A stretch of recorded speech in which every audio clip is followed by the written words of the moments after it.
Hello everyone, good morning and जय Hind friends. स्वागत है आप सभी का एक बार फिर से मेरे YouTube channel the world affair GS में। फ्रेंड्स 2 जनवरी 2024 की डेली करंट अफेयर्स के इंपॉर्टेंट प्रश्नों के साथ शुरू करते हैं आज का यह वीडियो।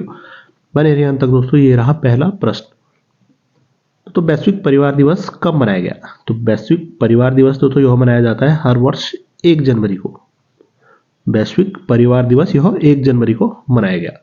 सबसे पहली बार दोस्तों वैश्विक परिवार दिवस यह कब मनाया गया? तो बता दें, संयुक्त राष्ट्र की तरफ से दोस्तों 1 जनवरी 2001 से दोस्तों यह पहली बार वैश्विक परिवार दिवस यह मनाया गया।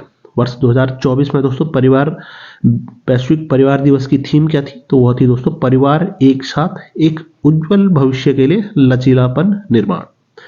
बढ़ते प्रश्न नंबर 2 पर। तो हाल ही में किसने दक्षिणी नौसेना कमान के 30वें flag officer commanding in chief के रूप में पदभार संभाला है? तो दोस्तों दक्षिणी नौसेना कमान का मुख्यालय कहां पर है? तो यह दोस्तों कोच्चि में। तो दोस्तों दक्षिणी नौसेना कमान के कमांडिंग इन चीफ ऑफिसर कौन बने हैं? तो वह हैं vice admiral B Srinivas.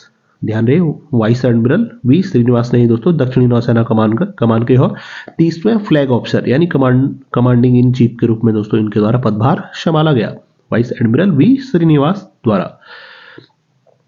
Recently दोस्तों नौसेना द्वारा किस रैंक्स के लिए नए एपोलेट्स जारी किए गए हैं? तो है दोस्तों एडमिरल्स रैंक, यानी एडमिरल जो नौसेना प्रमुख है वो एडमिरल, वाइस एडमिरल और रियर एडमिरल। इसमें दोस्तों तीनों नए रैंक्स के लिए दोस्तों नए एपोलेट यानी जो कंधे पर जो रैंक्स पहनी जाती हैं उसके नए डिजाइन्स का अनावरण 1 जनवरी 2024 से दोस्तों यह लागू किया गया है। वहीं विशाखापट्टनम श्रेणी की तीसरी स्वदेशी निर्मित युद्धपोत जो 26 दिसंबर को दोस्तों मुंबई में नौसेना में शामिल हुई, उसका क्या नाम है? तो है दोस्तों आईएनएस इम्फाल। तीसरा प्रश्न। तो हाल ही में किसे 16वें वित्त आयोग का चेयरमैन बनाया गया है? बहुत ही महत्वपूर्ण प्रश्न नंबर 3। तो 16वें वित्त आयोग के जो तो चेयरमैन जो बने हैं वो है दोस्तों अरविंद पनगड़िया। अरविंद पनगड़े जो कि दोस्तों नीति आयोग के पूर्व उपाध्यक्ष रह चुके हैं, अरविंद पनगड़िया। इनको ही दोस्तों 16वें वित्त आयोग का चेयरमैन हाल ही में बनाया गया है। अरविंद पनगड़िया को दोस्तों 2015 में योजना आयोग के स्थान पर बने नीति आयोग का दोस्तों उपाध्यक्ष इनको बनाया गया था। अब इन्हीं को दोस्तों 16वें वित्त आयोग का दोस्तों चेयरमैन नियुक्त किया गया है। वहीं सचिव कौन बने हैं 16वें वित्त आयोग के? तो उनका नाम है दोस्तों ऋत्विक रंजमन पांडे। ऋत्विक रंजमन पांडे यह सचिव बने हैं। और चेयरमैन कौन? तो अरविंद पनगड़िया। 15वें वित्त आयोग के चेयरमैन कौन थे? तो वो थे दोस्तों एन.के. सिंह। पहले वित्त आयोग के चेयरमैन कौन थे? तो उनका नाम था दोस्तों के.सी. नियोगी। संविधान के किस अनुच्छेद में आता है दोस्तों वित्त आयोग? तो ध्यान रहे 280 280 में। चौथा प्रश्न।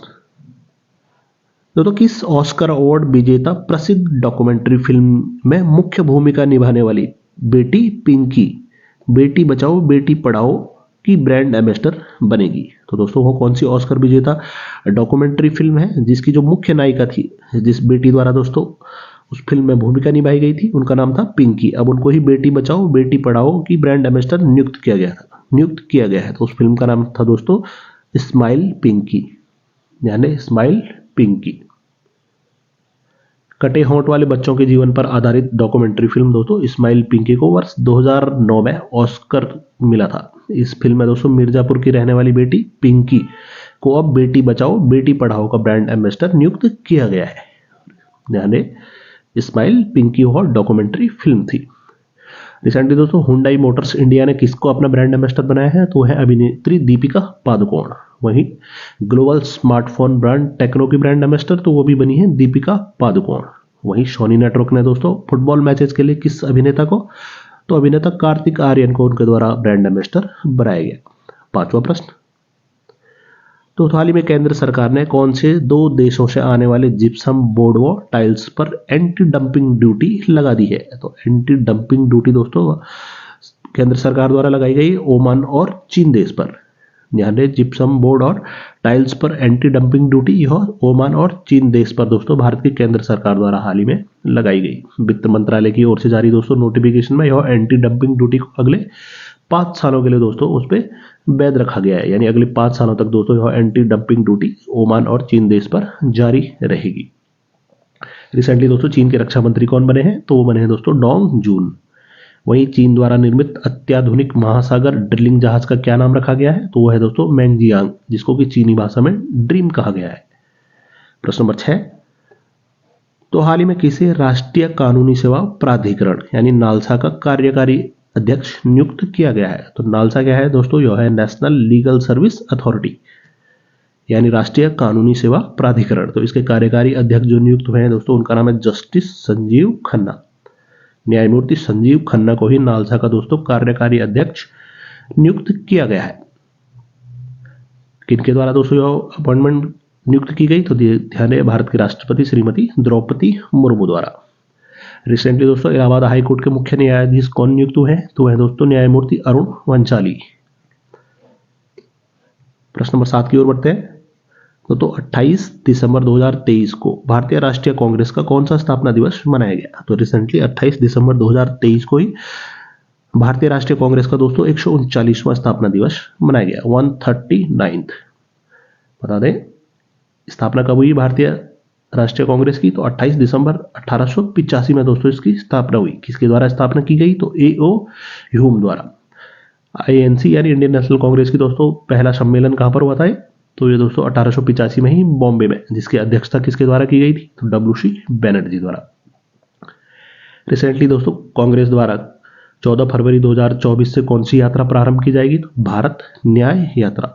कहां से कहां तक? तो मणिपुर से और दोस्तों मुंबई तक यह यात्रा कांग्रेस द्वारा प्रारंभ की जाएगी।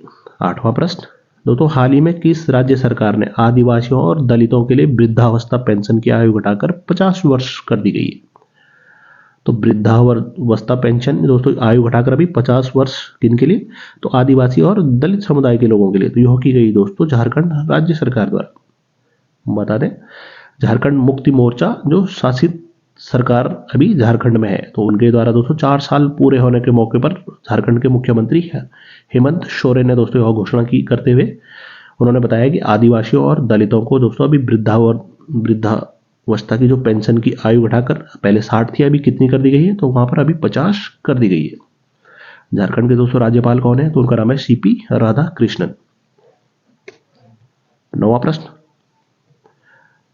तो हाल ही में किस वरिष्ठ IPS अधिकारी को केंद्रीय रिजर्व पुलिस बल यानी CRPF का महानिदेशक नियुक्त किया गया है? तो CRPF के जो DG बने हुए दोस्तों अनीश दयाल सिंह, जो कि इससे पहले ITBP के दोस्तों यह डायरेक्टर जनरल के पद पर यह तैनात थे। ध्यान दें CRPF के जो डायरेक्टर जनरल नियुक्त हुए हैं अनीश दयाल सिंह।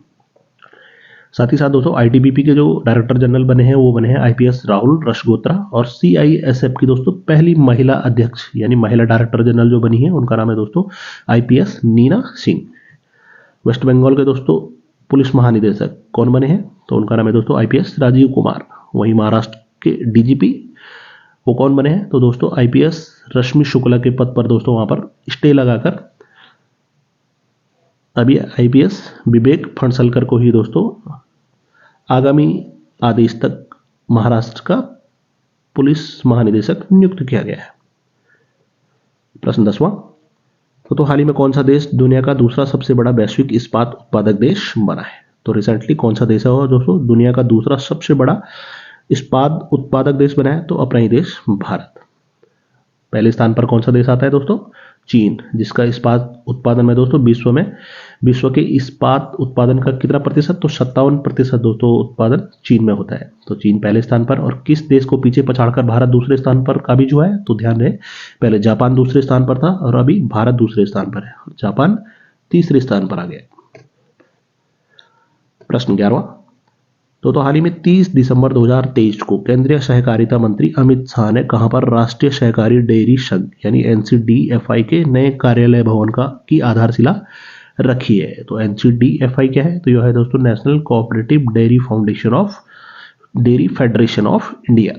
तो दोस्तों इसकी ही आधारशिला नए कार्यालय भवन की आधारशिला दोस्तों गांधीनगर गुजरात में किसके द्वारा? तो गृह मंत्री अमित शाह द्वारा दोस्तों 30 दिसंबर 2023 को रखी गई। रिसेंटली दोस्तों पनडुब्बी पर्यटन को बढ़ावा कौन सा राज्य देगा? तो यह गुजरात के दोस्तों द्वारिका में यह प्रारंभ किया जाएगा।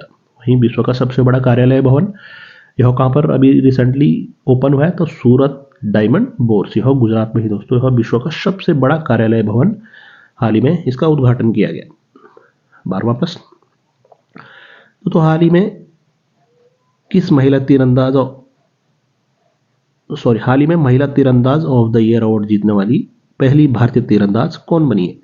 तो रिसेंटली दोस्तों महिला तीरंदाज ऑफ द ईयर अवार्ड जीतने वाली जो पहली भारतीय तीरंदाज बनी है उनका नाम है शीतल देवी। काफी महत्वपूर्ण शीतल देवी।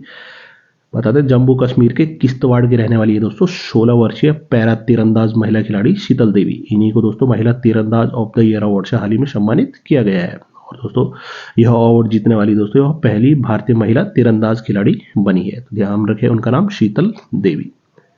प्रश्न 13वां, तो किसे वर्ष 2023 का सर्वश्रेष्ठ ब्रांड का पुरस्कार प्रदान किया गया? तो यह किया गया दोस्तों कोहिनूर ग्रुप को। यानी वर्ष 2023 का सर्वश्रेष्ठ ब्रांड, तो यह पुरस्कार दिया गया दोस्तों कोहिनूर ग्रुप को। कोहिनूर ग्रुप जो कि दोस्तों पुणे स्थित एक रियल इस्टेट उद्योग का दोस्तों एक चर्चित नाम है। इनको दोस्तों कोहिनूर ग्रुप को ही उनकी गुणवत्ता के लिए, नवीनता और ग्राहक संतुष्टि के लिए सर्वश्रेष्ठ नियोक्ता ब्रांड पुरस्कार से हाल ही में सम्मानित किया गया। नेक्स्ट 14वां प्रश्न, तो IDFC फास्ट बैंक के साथ प्रस्तावित रिवर्स विलय योजना के तहत IDFC शेयर धारकों को क्या मिलेगा? तो IDFC दोस्तों रिसेंटली RBI यानी रिजर्व बैंक ऑफ इंडिया ने IDFC फास्ट बैंक के साथ IDFC लिमिटेड के रिवर्स विलय को दोस्तों मंजूरी दे दी है। तो इस विलय के इसी प्रस्तावित विलय के तहत दोस्तों IDFC शेयर धारकों को क्या मिलेगा? तो 100 शेयरों के लिए दोस्तों 155 शेयर, यानी प्रत्येक 100 शेयर पर दोस्तों उनको 155 शेयर वहां पर मिलेंगे। 15वां प्रश्न, दोस्तों हाल ही में किस राज्य सरकार ने अभय हस्तम लॉन्च किया है? तो अभय हस्तम योजना किस सरकार द्वारा लॉन्च की गई है? तो तेलंगाना राज्य सरकार द्वारा। वहां के चीफ मिनिस्टर कौन बने हैं रिसेंटली? तो उनका नाम है रेवंत रेड्डी। हाल ही में दोस्तों किस राज्य ने प्रजापालन कार्यक्रम शुरू किया है? तो वह भी किया गया तेलंगाना राज्य द्वारा। 16वां प्रश्न, तो हाल ही में ललन सिंह के इस्तीफे के बाद JDU के अध्यक्ष कौन बने हैं? तो जनता दल यूनाइटेड के दोस्तों अध्यक्ष पद से ललन सिंह के इस्तीफे के बाद अभी नीतीश कुमार दोस्तों JDU के अध्यक्ष बने हैं। यानी JDU के अध्यक्ष से ललन सिंह ने हाल ही में दोस्तों इस्तीफा दे दिया है। उसके बाद अभी नीतीश कुमार जो कि बिहार के मुख्यमंत्री भी है, इन्हीं को दोस्तों JDU का अध्यक्ष अभी नियुक्त किया गया है। प्रश्न नंबर 17, तो हाल ही में पीक आवर्स में सबसे अधिक बिजली आपूर्ति करने वाला देश का पहला राज्य कौन बना है? बहुत ही महत्वपूर्ण, पीक आवर्स में दोस्तों सबसे अधिक बिजली आपूर्ति करने वाला देश का पहला राज्य उत्तर प्रदेश राज्य बना है। नवंबर 2023 तक दोस्तों उत्तर प्रदेश पीक आवर्स में सबसे अधिक कितना? तो 28,284 मेगावाट बिजली की सप्लाई कर देश में यह दोस्तों शीर्ष स्थान पर है। दूसरे स्थान पर कौन है? तो वह है दोस्तों महाराष्ट्र राज्य। पहले स्थान पर कौन? तो उत्तर प्रदेश। प्रश्न 18वां, दोस्तों inter operable criminal justice system platform पर प्रविष्टियां दर्ज करने में कौन सा राज्य लगातार तीसरे साल प्रथम स्थान पर रहा है? तो inter operable criminal justice system platform पर दोस्तों प्रविष्टियां दर्ज करने में लगातार तीसरे साल उत्तर प्रदेश दोस्तों पहले स्थान पर रहा। यानी उत्तर प्रदेश लगातार तीसरे साल इसमें पहले स्थान पर। रिसेंटली दोस्तों इंट्रा डिस्ट्रिक्ट हेलीकॉप्टर सेवा कहां पर शुरू की गई? तो यह भी उत्तर प्रदेश में। कहां से कहां? तो ध्यान है आगरा से और मथुरा गोवर्धन तक। अगला प्रश्न 19वां, तो हाल ही में केंद्रीय सड़क परिवहन और राजमार्ग मंत्री श्री नितिन गडकरी ने लद्दाख की सड़कों के लिए कितना रुपया आवंटित किया है? तो रिसेंटली दोस्तों नितिन गडकरी जो कि केंद्रीय सड़क परिवहन और राजमार्ग मंत्री है, इनके द्वारा दोस्तों लद्दाख को कितने रुपयों का आवंटित किया, कितने रुपए की धनराशि आवंटित की गई है दोस्तों वहां पर सड़कों के निर्माण के लिए? तो ध्यान रहे 1170.16 करोड़, यानी 1170.16 करोड़ रुपए की धनराशि दोस्तों नितिन गडकरी जो कि केंद्रीय सड़क परिवहन और राजमार्ग मंत्री है, इनके द्वारा दोस्तों लद्दाख यूनियन टेरिटरी के लिए सड़कों के निर्माण के लिए आवंटित की गई है। प्रश्न, रिसेंटली दोस्तों नितिन गडकरी ऊपर एक बायोपिक बनी है, उसका नाम क्या है? तो ध्यान रहे उस बायोपिक का नाम है expressway man of India Nitin Gadkari. प्रश्न 20 और आज का अंतिम प्रश्न, तो हाल ही में खाड़ी सहयोग परिषद यानी GCC गोल्फ कॉपरेशन काउंसिल ने किस देश के साथ मुफ्त व्यापार समझौता किया है? तो यह किया गया है दोस्तों साउथ कोरिया देश के साथ। रिसेंटली दोस्तों साउथ कोरिया के ही 48 वर्षीय ऑस्कर विजेता अभिनेता का हाल ही में 48 वर्ष की उम्र में निधन हुआ है। तो उनका नाम क्या था? तो उनका नाम था दोस्तों ली शुन क्युन। उनके द्वारा दोस्तों किस फिल्म के लिए उनको ऑस्कर पुरस्कार दिया गया था? तो उस फिल्म का नाम है दोस्तों, साउथ कोरियन फिल्म थी पैरासाइट। तो दोस्तों 2 जनवरी 2024 के करंट अफेयर्स के होते हैं इंपॉर्टेंट प्रश्न। तो पिछले वीडियो में आपसे जो प्रश्न पूछा गया था कि हाल ही में न्यायमूर्ति अरुण भंसाली किस हाईकोर्ट के मुख्य न्यायाधीश बने हैं, तो इसका जो राइट आंसर था वो था दोस्तों इलाहाबाद। तो आपके लिए पिछले वीडियो से ये रहा प्रश्न। तो आपको बताना है WPSI की रिपोर्ट के मुताबिक भारत में साल 2023 में कुल कितने बाघ मारे गए, यानी बाघों की कितनी मौत हुई। आपके सामने जो ऑप्शन है 299, 269, 404 या 204। तो इस प्रश्न का उत्तर दोस्तों आप कमेंट सेक्शन में जरूर लिखकर बताएं। वीडियो की PDF आप मेरे Telegram channel current affair by the world affair GS भी डाउनलोड कर सकते हैं। उम्मीद करते हैं दोस्तों आपको ये वीडियो पसंद आया होगा। बहुत जल्दी मिलते हैं अगली वीडियो के साथ, तब तक के लिए बाय बाय, टेक केयर, जय हिंद।